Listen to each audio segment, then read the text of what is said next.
फरवरी 2021 में देश में कोरोना मरीजों के आंकड़े राहतदायक थे। सितंबर 2020 में जहां देश में एक दिन में आक्रांतों की संख्या करीब 1 लाख थी, वहीं फरवरी 2021 में वो घटकर 9,000 पर आ चुकी थी। लेकिन गवर्नमेंट की लापरवाही की वजह से कहें या फिर लोगों की, मार्च 2021 में देश में कोरोना मामले तेज़ी से बढ़ने लगे। लेकिन इस बार यानी कि सेकेंड वेव में कोविड-19 और भयानक स्थिति लेगी, ये बहुत सारे विशेषज्ञों का मानना है। देश में मरीजों की संख्या तेज़ी से बढ़ ही रही थी कि इसके साथ जुड़ा ऑक्सीजन क्राइसिस। लेकिन क्यों? आइए जानते हैं इस वीडियो में।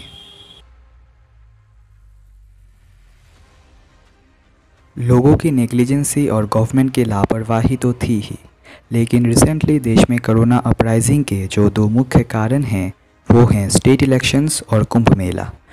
टाइम्स ऑफ इंडिया के एक रिपोर्ट के अनुसार सिर्फ गुजरात में कुंभ से लौटे पुण्यार्थियों में 11% लोगों में कोरोना के लक्षण पाए गए हैं। दूसरी तरफ हरिद्वार में भी 30 साधुओं को पॉजिटिव पाया गया है। लेकिन उससे भी ज़्यादा डेवास्टेटिव था स्टेट इलेक्शंस और इलेक्शन कैंपेन्स। इलेक्शन कमीशन की भूमिका पर तो सवाल उठाना आवश्यक है ही, लेकिन उससे भी ज़्यादा भयानक था देश के प्रधानमंत्री और गृह मंत्री के रैलीज।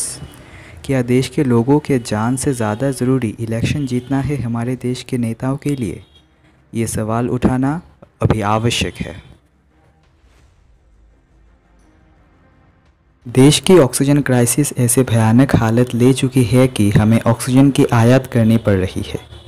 केरला अकेला ही ऑक्सीजन की सप्लाई कर रहा है, लेकिन सवाल है कब तक?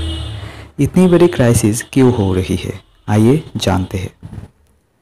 ह्यूमन बॉडी में नेचुरल ऑक्सीजन सैचुरेशन लेवल 95% होना चाहिए, लेकिन जब ये लेवल 95% के नीचे गिर जाता है तब ही ब्रीथिंग प्रॉब्लम्स होती है। द इंडियन एक्सप्रेस की एक रिपोर्ट के अनुसार अर्ली फरवरी में देश ने 35,000 कोरोना डेथ्स रिकॉर्ड किए थे, लेकिन सरकार ने ऑक्सीजन शॉर्टेज से हुए डेथ्स का कोई रिकॉर्ड ही नहीं रखा। ऑफिशियली कहें तो इंडिया की डेली ऑक्सीजन प्रोडक्शन कैपेसिटी है 7,127 मैट्रिक टन्स और पिछले 15 दिनों में मेडिकल ऑक्सीजन रिक्वायरमेंट 76% तक बढ़ी है। 2019 तक देश में जहां ऑक्सीजन रिक्वायरमेंट 750 से 800 मैट्रिक टन्स थी, वही 22 अप्रैल 2021 को बढ़ के 6,750 मैट्रिक टन्स हो चुकी है। लेकिन ऐसी हालत कैसे हुई? पॉलिटिकल पार्टीज़, वो बीजेपी कहिए, कांग्रेस कहिए, टीएमसी कहिए या फिर लेफ़्ट कहिए, रैलीज कर रही थी तब देश में कोरोना केसेस तेज़ी से बढ़ रहे थे। लेकिन क्या फ़र्क पड़ता है? नेताओं को तो लोगों के लाशों पर पॉलिटिक्स करने की आदत है।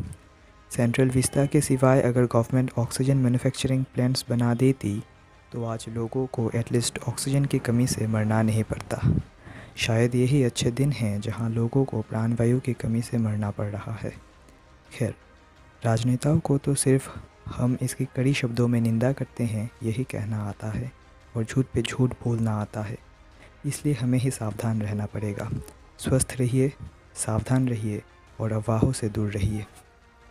लेकिन प्रॉब्लम ये है कि गवर्नमेंट ऑफ इंडिया के डेटा के अनुसार देश के पास सिर्फ 1,172 ऑक्सीजन क्रायोजेनिक टैंकर्स हैं रोड ट्रांसपोर्ट के लिए। पैंडेमिक से पहले ये टैंकर्स जो एक्टिव थे वो अब लंबी दूरियों के लिए अनफिट हो चुके हैं।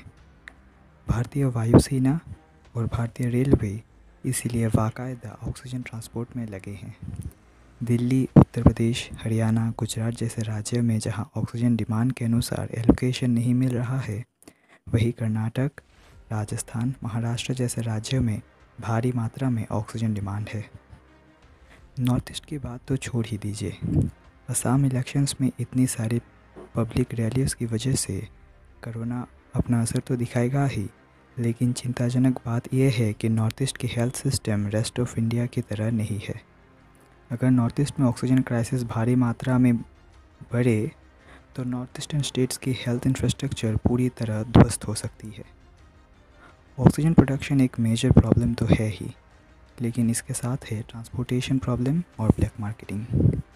ऑक्सीजन कंसंट्रेटर्स और सिलेंडर्स की पैनिक होर्डिंग की वजह से शॉर्टेज और सब्सिक्वेंट प्राइस राइज अपने पीक पर है। 100 लीटर के एक सिलेंडर की मैक्सिमम कीमत जहां 5,000 रुपये थी वो अब बढ़ के 8,000 रुपये हो चुकी हैं और रिफिलिंग का कॉस्ट 250 रुपये से बढ़ के 800 तक पहुंच चुका है। 5 लीटर के एक ऑक्सीजन कंसनट्रेटर जहां 50,000 रुपये कॉस्ट करता था वो अब 90,000 रुपये कॉस्ट करता है। अभी तो हालतें ये है कि देश के कई शहर शमशान घाट में तब्दील हो चुके हैं। लोग कोरोना से ज़्यादा ऑक्सीजन की कमी से मर रहे हैं। कई लोग इलाज से पहले ही दम तोड़ रहे हैं।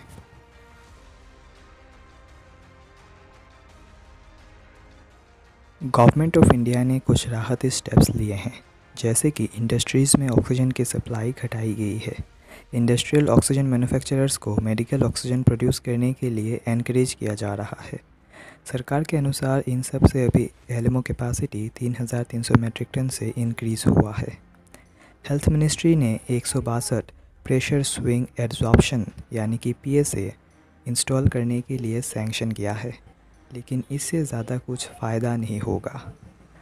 इसलिए अब 50,000 मेट्रिक टन ऑक्सीजन जो बाहर से आयात किया जा रहा है उस पर भारत को निर्भर करना पड़ रहा है। भारत की कुछ बड़ी ऑक्सीजन मैन्युफैक्चरर्स में हैं INOX air products, Linde India, Goyal MG gases, national oxygen limited और टाटा निप्पन सेंसो कॉरपोरेशन। एक आइनॉक्स ऑफिशियल के हिसाब से कंपनी देश की 60% लिक्विड मेडिकल ऑक्सीजन यानी कि LMO की डिमांड पूरी करती है। आइनॉक्स रोज़ 2000 मेट्रिक टन LMO मैन्युफैक्चर कर रही है और करीब करीब 800 अस्पतालों में सप्लाई दे रही है। तो दोस्तों, आज के लिए इतना ही। अगर आपको ये वीडियो अच्छा लगा तो शेयर करें और मिलते हैं अगले वीडियो में।